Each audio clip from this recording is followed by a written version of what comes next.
Okay, so what's the worst thing about being a governance advisor? That's a really good question, and I get asked that question a lot, to be honest. The worst thing about being a governance advisor is that people come to you when they need you. People don't realise that a governance advisor can actually keep you out of trouble before you get into trouble. I get people that come once they have letters of sanction, once they've had spot visits. I've even had clients that have come once they've had warrants served on them and cancellations and all those sorts of things.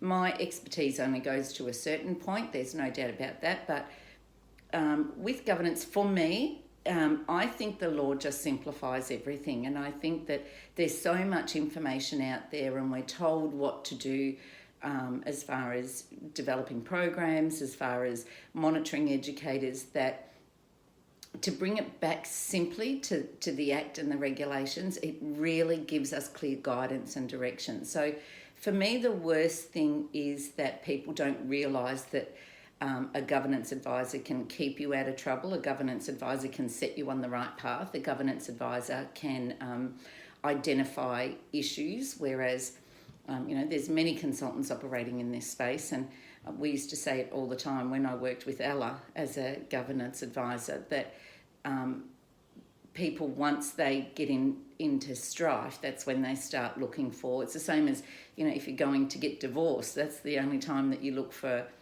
you look for help. But there is help before you get to that point, or,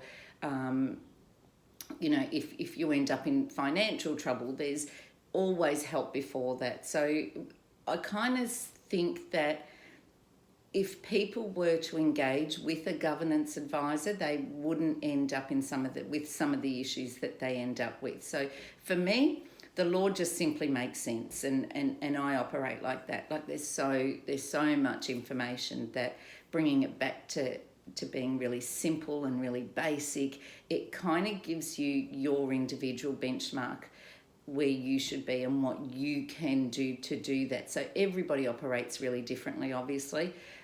Providers, obviously they need to monitor and do all sorts of things. Educators need to meet the regulations and the Act with their educational program.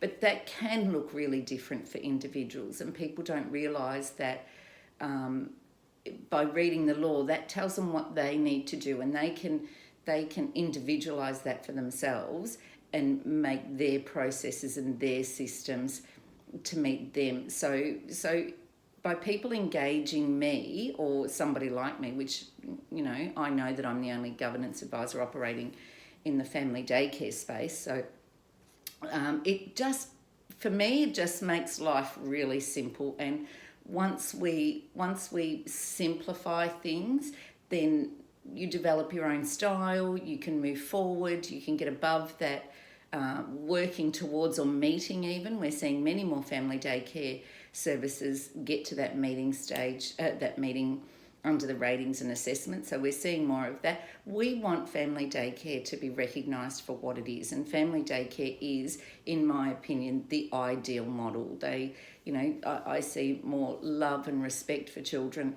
in family daycare than I do in centre-based services. It's very different for what the children experience, and I think the children get so much more in family daycare, and that's one of the reasons why I'm so passionate about family daycare, is because I know if it were my child, I would definitely want my child to be experiencing that love and attention and care. But we need to get that other side of things moving in family daycare to bring that reputation up, to bring all sorts of things. So yeah, so that's my answer to that.